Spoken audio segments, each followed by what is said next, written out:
escucharemos la intervención del señor Osvaldo Guamán Martínez en su calidad de presidente de la Federación Nacional de Transporte Escolar e Institucional del Ecuador, FENATI.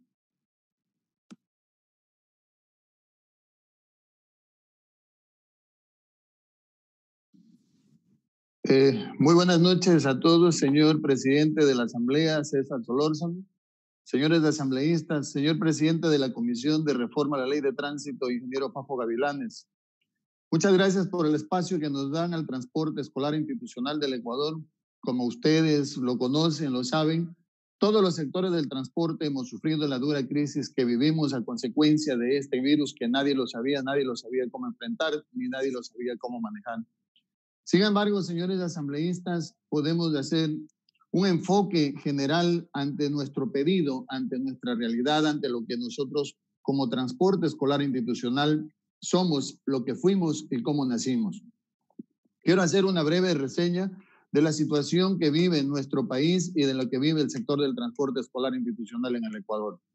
Ustedes, señores asambleístas que representan a las diferentes provincias del Ecuador, ustedes, señores asambleístas que representan a cada uno de los sectores a donde fueron elegidos por quienes de una u otra manera somos los transportistas que hemos llevado a sus hijos hasta los centros educativos.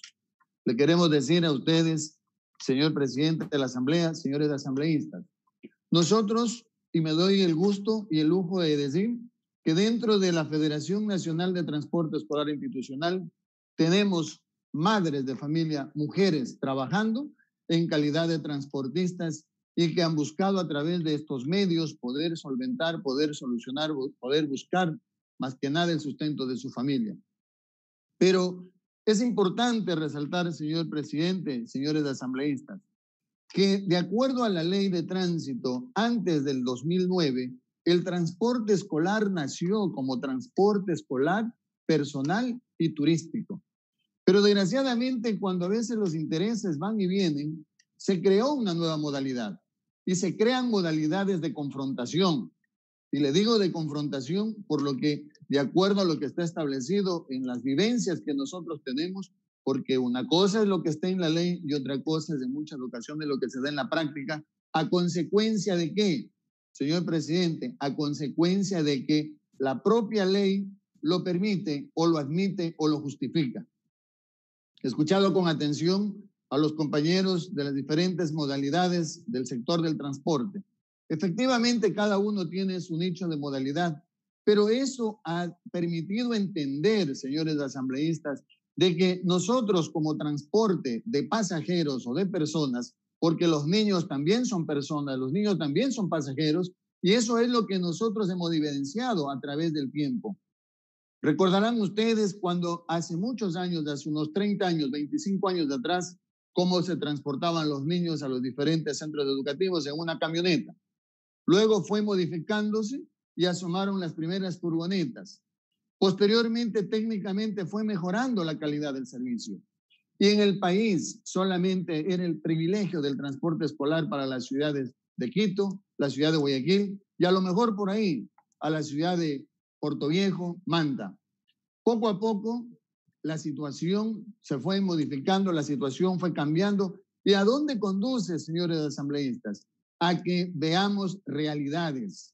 Y esas realidades yo sí quiero ponerle de manifiesto, como lo dice en la ley de tránsito, en el artículo 57, transportes, modalidades de transporte. Transporte público, que es el transporte interprovincial, intraprovincial y el transporte urbano, y el transporte comercial, que es a cambio de una prestación de servicio, a cambio de un pago, de una remuneración. Está el transporte de taxi ejecutivo, convencional, transporte escolar institucional, transporte turístico, transporte de carga pesada, transporte de carga liviana.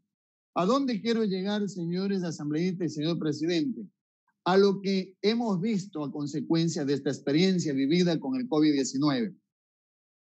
Nosotros somos a nivel del transporte escolar institucional en el Ecuador 13.980 transportistas en el país, de los cuales apenas estamos laborando 3.165 y estos 3.165 compañeros fuimos quienes trabajamos, quienes pusimos el pecho ante la crisis, mientras todo el mundo a lo mejor guardaba en sus casas por la situación que vino el COVID-19. los compañeros entregaron su vida, de los cuales tengo que decir con mucha pena, 27 compañeros fallecieron, 19 solo en Guayaquil, trabajando. Las plantaciones, las floricultoras no pararon, las bananeras no pararon, las camaroneras no pararon, las zonas de producción no pararon. Como dijo el compañero vizcaíno, mientras ellos llevaban la carga, los pocos transportistas, porque hay que decir, hay pocos espacios en este sector de la producción, trabajaron y llevábamos al personal a las diferentes fuentes de producción y en medio de toda esa crisis los compañeros fallecieron. Pero, ¿qué vamos a ponerle de manifiesto al señor asambleísta, señor presidente de la Asamblea? Que gracias a esa apertura de la doctora Jimena Chantón, con quienes tuvimos la oportunidad de conversar por varias ocasiones, y de igual manera con el ingeniero Fafo Gavilanes, a quien también personalmente le visité por algunas ocasiones y fue recibido en la Comisión de Reforma a la Ley de Tránsito, así como también Michel Dumed, asambleísta estimado y querido del transporte, junto a ellos otros asambleístas como Javier Cadena, y por qué no decir la doctora Silvana Salgado, quien también ha puesto de manifiesto nuestro clamor. ¿A dónde llevo, señor presidente de la Asamblea? Que dentro de la ley de tránsito, al establecer modalidades de transporte comercial, lógicamente, le escuchaba cuando decía la presidenta de la Federación de Transporte Turístico que son vehículos diferentes. Creo que lo demuestra la licenciada Silvana Salgado a través de la exposición en donde pedimos que el transporte escolar institucional se unifique con el transporte turístico. Son los mismos tipos de vehículos homologados por la Agencia Nacional de Tránsito. No son vehículos de otra galaxia, son los mismos vehículos. Son los vehículos que nosotros vamos a una concesionaria y compramos esa misma unidad. Y si no, preguntemos tan solo, vayamos a una casa comercial, un Mercedes, una Hyundai, una Fotón, que están vehículos en el mercado, son los mismos calificados y homologados y autorizados por el ente rector o regulador, la Agencia Nacional de Tránsito, y son transportes para escolar y turismo, es decir, para transporte comercial. En ese sentido, señores asambleístas, señor presidente, le pedimos a ustedes que dentro del artículo 57 se tome en consideración que el transporte escolar sea lo que fuimos, como nacimos, transporte escolar, institucional y turismo. ¿Y por qué les digo esto, señores asambleístas? Y aquí está el asambleísta Javier Cadena, de una provincia fronteriza como es la provincia del Carchi. En Tulcán, con mucha pena, los compañeros transportistas escolares tienen que ver que vehículos desde Colombia, que sí tienen las tres modalidades de una, que es de escolar, institucional y turismo, pasan la frontera, llegan al parque de Tulcán, ahí hacen transporte turístico, mientras nosotros no podemos ni siquiera cruzar al otro lado a Ipiales a hacer actividades porque no nos permite la ley como está establecida en la actualidad. Vamos al otro extremo, Loja. En la romería de la Virgen del Cisne, nosotros no podemos, siendo transporte con las mismas características de pasajeros, ni siquiera llevar a usuarios a la romería de la Virgen del Cisne, pero sí van en las camionetas, en los baldes, pero sí van otros sectores del transporte que inclusive mediante salvoconductos, como el caso de los transportes interprovinciales e intraprovinciales, hacen viajes de turismo cuando en la ley dice son transporte público y las modalidades de transporte comercial son otras. Entonces, ante todos estos hechos, señores asambleístas, y aquí, repito, agradecerle a la doctora Jimena Chantón, agradecerle a la licenciada Silvia Salgado, que nos han apoyado, y a todos los asambleístas con quien hemos conversado y hemos visto. Y les pido esta vez, miren por sus provincias. Las provincias turísticas por historia, como la provincia de Imbabura, apenas hay 42 carros de transporte turístico. Y nosotros somos más de 400 vehículos que podrían fomentar esa actividad. Y voy más allá, señores asambleístas. La provincia de Manabí, una provincia proeminente turística. Pregunto, ¿cuántos vehículos de transporte turístico hay? Claro, lo dirán, vamos a crear nuevas compañías, vamos a crear nuevas operadoras, vamos a dar nuevos cupos. Pregunto yo, ¿cuánto vale un cupo? ¿Cuánto vale una compañía? ¿Para qué más carros si tenemos carros en el mercado, si tenemos carros sin trabajar, señores asambleístas? Tenemos provincias como la provincia de Cañar, como la provincia de La Suay, como las pequeñas provincias que a lo mejor lo vemos como pequeñas en el país, pero el país es uno solo. El país son 24 provincias y pensemos en ese sentido. Los compañeros de Quito iban con fletes, con viajes de turismo hasta Atacames, hasta Manabí, pero poco a poco se les fue diezmando, se les fue quitando ese espacio y lógicamente quedamos encerrados en medio de este tipo de situaciones.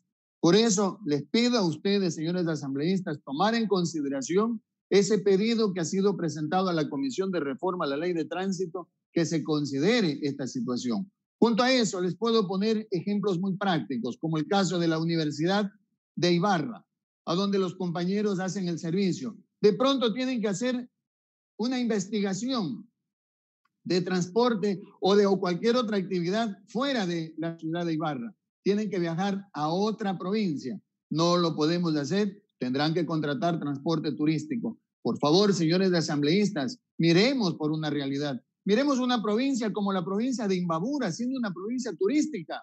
Nosotros solamente tenemos que ver que otros hacen esta actividad, mientras nosotros ni siquiera con nuestras propias familias podemos salir de la jurisdicción, lo cual entonces apelamos a ustedes de que se piense en generar producción, y generar producción es utilizar las herramientas que tenemos en el mercado, las herramientas que están ahí, señores asambleístas. Hoy nosotros no sabemos cuándo retornaremos a las actividades educativas porque ustedes todo lo conocen, todo lo saben.